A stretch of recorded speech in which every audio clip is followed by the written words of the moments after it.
Sugar और तिब की अद्वियात में इस्तेमाल होने वाली यूनान की जड़ी बूटी पाकिस्तान में पहली बार काश्त करने वाले किसान से मिली है। इस अक्कर करा जड़ी बूटी के चंद ग्राम की कीमत हजारों में है। यूनान के नायाब और कीमती लाखों प्रॉफिट देने वाली जड़ी बूटी पाकिस्तान में कैसे लगाई जाती है, मुकम्मल तफसीलात इस वीडियो में। ये बताएगा यूनान की फसल आपने पाकिस्तान में काश्त कर दी है, ये कैसे मुमकिन हुआ? जी मैं एक तजर्बाती तौर पर ना मैंने बहुत से तजर्बे पहले भी किए हैं। गंदम के सीड पे काफ़ी किस्म की मेरे पास गंदम भी हैं। कौन सी किस्म की गंदम आपने पहले? ब्लैक गंदम भी है मेरे पास, कंट्रोशिया है। इसके अलावा कुछ और कपास पे काफ़ी मैंने सर्च किया था, कपास लगाई थी, तिली हो गई। तो गंदम, ये जानवरों का घास तक मैंने तजर्बे किए हुए, कोई 8-10 किस्म के मैंने ये घास लगाए हुए हैं। 10 कैटेगरीज के आपने घास वगैरह लगाए? जी बिल्कुल। ये अक्कर करा का ख्याल कैसे आया? यूनान से इंपोर्ट की, पाकिस्तान में लगाई और माशाल्लाह आज कामयाब हो गई। जी मैंने ये ना थोड़ा सा वो तजर्बे करते करते या सर्च करने में ना ये मेरे सामने आया अक्कर करा का। तो मैंने जब देखा तो इसकी ना वो सारी खसूसियात ही थी। ये दवाइयों में इतना इसका इस्तेमाल था, बस ये मुकम्मल बिकने वाला थी, जड़ें पत्ते। तो मैंने सोचा यार क्यों ना इसको पाकिस्तान में लेकर आऊँ, किसी तरीके से इसको कामयाब करूँ पाकिस्तान। कौन कौन सी दवाइयों में ये इस्तेमाल हो?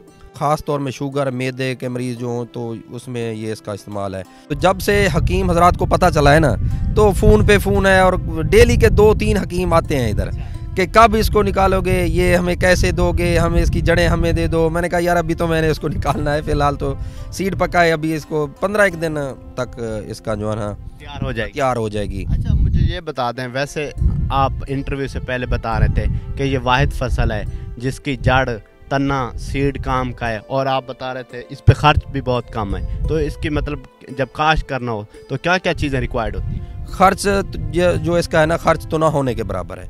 ये इसके सिर्फ सीड के पैसे हैं बस। इसके अलावा कोई दवाइयाँ, स्प्रे, खाद, किसी चीज़ का इस्तेमाल नहीं है। सिर्फ पानी लगते हैं, वो भी बहुत ही कम पानी लगते हैं इसमें। गांव में जो फसलें होती हैं उसको मक्खी लग जाती है, बीमारियां लग जाती हैं, तो इसके लिए स्प्रे वगैरह आप नहीं लगाते? नहीं, ये तो खुद एक दवाई है ना, ये किस्म की एक दवाई है। इसको किसी चीज़ का हमला नहीं है, ना ही किसी सुंडी का, ना तेले का, ना मक्खी का, किसी चीज़ का हमला नहीं है इसको। कोई स्प्रे नहीं करनी, कोई खाद नहीं? नहीं, ये खुद ही दवाई है। अच्छा, ये खुद ही दवाई है।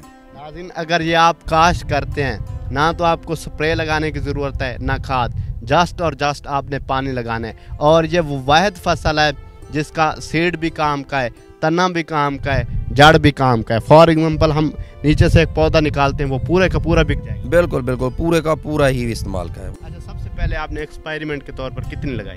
पहले मैंने थोड़ा सा 1 एकड़ लगाया था, अब तो मेरे ख्याल में 7 एकड़ से भी ज़्यादा है, 7.25 या 7.5 होगा एकड़। जी। जितने भी लोग देख रहे हैं, अगर लगाना चाहते हैं कॉमन बंदा, तो कैसे ख़रीद सकते हैं? इसका तरीक़ाकार कैसे, काश्त कैसे होगी, थोड़ा सा आप सारा ओवरव्यू दे दें। सितंबर से शुरू होती है, ये 6 माह की फसल है, ये सितंबर में इसकी काश्त है। अच्छा, तो इस पे इन्वेस्टमेंट कितनी है? इन्वेस्टमेंट इसकी बहुत कम है, यही बीज का खर्चा है। आप समझ लें कि हज़ारों लगा के ना आप लाखों कमा सकते हैं।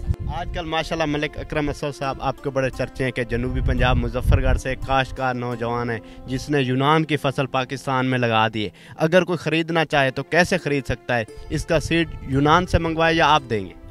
सीड जिसको अगर किसी ने मंगवाना है बाहर से तो वो मंगवा सकता है, लेकिन ये मेरा जो सीड है ना, ये इसने आबो हवा, मौसम, पाकिस्तान का मौसम सारा इसने एडजस्ट कर लिया है। तो मैंने इसका ट्रायल भी लगाया है, अल्हम्दुलिल्लाह वो उसकी जर्मिनेशन भी हो गई है। सीड बिल्कुल ठीक है, अच्छा है। जो लेना चाहे मुझसे ले सकता है, जो ना लेना चाहे तो वो बाहर से भी ले सकता है। हमारे जनूबी पंजाब में मौसम बड़ा गर्म होता है, तो इस पर अफेक्ट तो नहीं करेगा? कि कोई ये इंडिया, यूनान, बहुत से कंट्रीज़ में होती है, पाकिस्तान में पहले दफ़ा इस पर किसी मौसम का कोई इफेक्ट नहीं है। चाहे जितनी गर्मी आ जाए इसको कुछ नहीं होता, और चाहे जितनी ज़्यादा सर्दी हो, बर्फ़बारी हो जाए, इसको कुछ नहीं होता।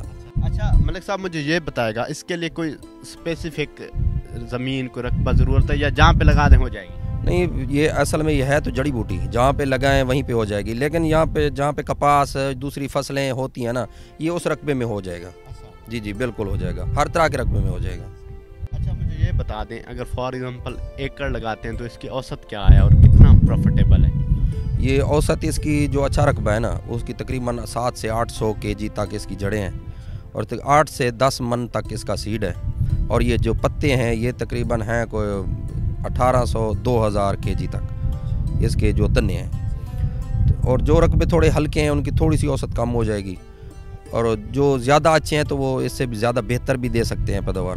اچھا یہ تو آپ کیجز میں بتا رہے ہیں، یہ جو حکیم ہوتے ہیں انہی دوائیں کا ایک ایک تولہ ماسا دیتے ہیں اور اتنے ہزاروں لے لیتے ہیں، پھر تو اس سے ظاہر ہوا کہ یہ لاکھوں کی ہے۔ نہیں یہ اصل میں بکتا بھی تولے میں ہے۔ اچھا جی تولے میں بھی؟ تولوں میں ہی بکتا ہے۔ یہ جو کرکرا ہے نا، اصل کرکرا، اس کا ریٹ اس وقت 500 روپے تولہ ہے۔ اچھا ہاں جی۔ اچھا ملک صاحب اس کی کوئی اور خصوصیات ایٹ دی اینڈ بتانا چاہیں؟ جی یہ تو حکیم حضرات ہی بتا سکتے ہیں، مجھے بھی پتہ ہے، لیکن ایسی بات تجربے ان سے زیادہ کیے ہیں؟ نہیں تجربے کیوں ہیں پتہ مجھے ہے، لیکن کچھ ایسی باتیں ہوتی ہیں جو بندہ ویڈیو میں نہیں بتا سکتا، لیکن یہ مردوں کے لیے کیا جو یہ ان کے لیے سونا ہے، تحفہ ہے۔ واہ جی واہ کیا بات ہے جناب۔ یہ ملک اکرم اسد صاحب ہیں جن کا تعلق جنوبی پنجاب چوک سرور شہید سے ہے۔ انہوں نے یونان کی فصل پاکستان میں پہلی مرتبہ کاشت کی ہے، اور یہ وہ واحد فصل ہے جس میں صرف ہزاروں کی انویسٹمنٹ ہے اور آپ لاکھوں کما سکتے ہیں۔ اگر آپ خریدنا چاہتے ہیں تو ملک اکرم اسد صاحب کا نمبر سکرین پر آ رہا ہے، آپ ان سے کانٹیکٹ کریں گے، A to Z یہ آپ کو انفارمیشن بھی دیں گے۔ اگر پھر بھی آپ کو سمجھ نہیں آتی، آپ رابطہ کر کے یہاں پر فزیکل آ سکتے ہیں، آپ کو فصل کا وزٹ بھی کروائیں گے، سیڈ بھی دیں گے اور دکھائیں گے بھی۔ اپنے میزبان عامر عباس کو دیجیے اجازت اور دیکھتے رہیے نیو پوائنٹ۔